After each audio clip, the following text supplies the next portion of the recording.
ಮದ್ದೂರು ತಾಲೂಕು ಕಾಂಗ್ರೆಸ್ ಪ್ರಚಾರ ಸಮಿತಿಯ ಅಧ್ಯಕ್ಷರನ್ನಾಗಿ ಒಳಗೆರೆಹಳ್ಳಿ ಗ್ರಾಮದ ನಿತಿನ್ ರವರನ್ನು ಆಯ್ಕೆ ಮಾಡಿರುವ ಹಿನ್ನೆಲೆ ಪ್ರವಾಸಿ ಮಂದಿರದಲ್ಲಿ ಇಂದು ಸಮಾಜ ಸೇವಕರಾದ ಸತೀಶ್ ರವರು ಪಟ್ಟಣದ ಪ್ರವಾಸಿ ಮಂದಿರದಲ್ಲಿ ಅಭಿನಂದಿಸಿ ಸಿಹಿ ತಿನಿಸಿದರು.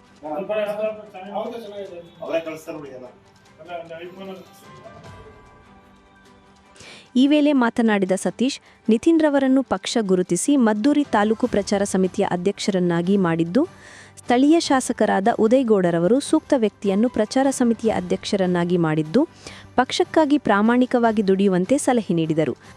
ನಮ್ಮ ಪಕ್ಷ ಕಾಂಗ್ರೆಸ್ ಪಕ್ಷವು ಗುರುತಿಸಿ ಪಕ್ಷ ಸಂಘಟನೆ ತೊಡಗವ್ರೆ ಅಂತ ಪಕ್ಷದ ನಿಷ್ಠಾವಂತ ಕಾರ್ಯಕರ್ತರು ಗುರುತಿಸಿ ಗ್ರಾಮಾಂತರ ಪ್ರಚಾರ ಸಮಿತಿ ಅಧ್ಯಕ್ಷರಾಗಿ ಮಾಡಿದ್ದಾರೆ.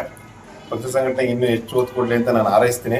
ಹಾಗಾಗಿ ಇದನ್ನ ಅಭಿನಂದನೆ ಸಲ್ಲಿಸಿ ಅವರಿಗೆ ಹಾರೈಸಿ ಮುಂದೆ ಇನ್ನೂ ಪಕ್ಷದ ಇನ್ನೂ ಉನ್ನತ ಹುದ್ದೆಗಳನ್ನ ಅಲಂಕರಿಸಲಿ. ನಮ್ಮ ಈ ಇದನ್ನ ಪ್ರಚಾರ ಸಮಿತಿ ಅಧ್ಯಕ್ಷರಾಗಿ ನೇಮಿಸಿರೋದಕ್ಕೆ ನಮ್ಮ ಶಾಸಕರಾದ ಉದಯ್ ಸರ್ ಅವರಿಗೂ ನಾನು ಅಭಿನಂದನೆ ಸಲ್ಲಿಸ್ತೀನಿ. ಇನ್ನೂ ನಿಮಗೆ ಒಳ್ಳೆಯದಾಗಲಿ.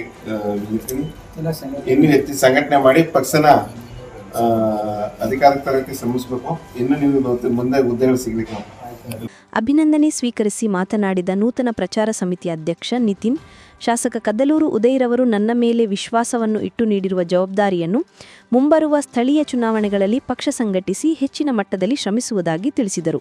ಇವತ್ತು ಪ್ರಚಾರ ಸಮಿತಿ ಮದ್ದೂರು ತಾಲೂಕು ಪ್ರಚಾರ ಸಮಿತಿ ಅಧ್ಯಕ್ಷರಾಗಿ ಮಾಡಿರುವಂತಹ ನಮ್ಮ ನೆಚ್ಚಿನ ಶಾಸಕರಾದ ಉದಯಣ್ಣವರಿಗೆ ನಮ್ಮ ನೆಚ್ಚಿನ ಧನ್ಯವಾದಗಳನ್ನು ತಿಳಿಸುತ್ತಾ, ಮುಂದೆ ಬರುವಂತ ತಾಲೂಕು ಮತ್ತು ಜಿಲ್ಲಾ ಸ್ಥಳೀಯ ಸಂಘ ಚುನಾವಣೆಗಳಲ್ಲಿ ನಮ್ಮ ಪಕ್ಷಕ್ಕಾಗಿ ದುಡಿದು ನಮ್ಮ ಪಕ್ಷದ ಸಂಘಟನೆಯನ್ನು ಬಲಪಡಿಸುವ ಮುಖಾಂತರ ಅವರಿಗೆ ಸ್ವಾಗತವನ್ನು ಕೋರುತ್ತೇನೆ. ಮದ್ದೂರು ತಾಲೂಕು ಪ್ರಚಾರ ಸಮಿತಿ ಅಧ್ಯಕ್ಷರಾಗಿ ಈ ವೇಳೆ ಮುಖಂಡರಾದ ಗಿರೀಶ್, ಅಲೋಕ್, ಮನುಕುಮಾರ್ ಸೇರಿದಂತೆ ಇತರರು ಹಾಜರಿದ್ದರು.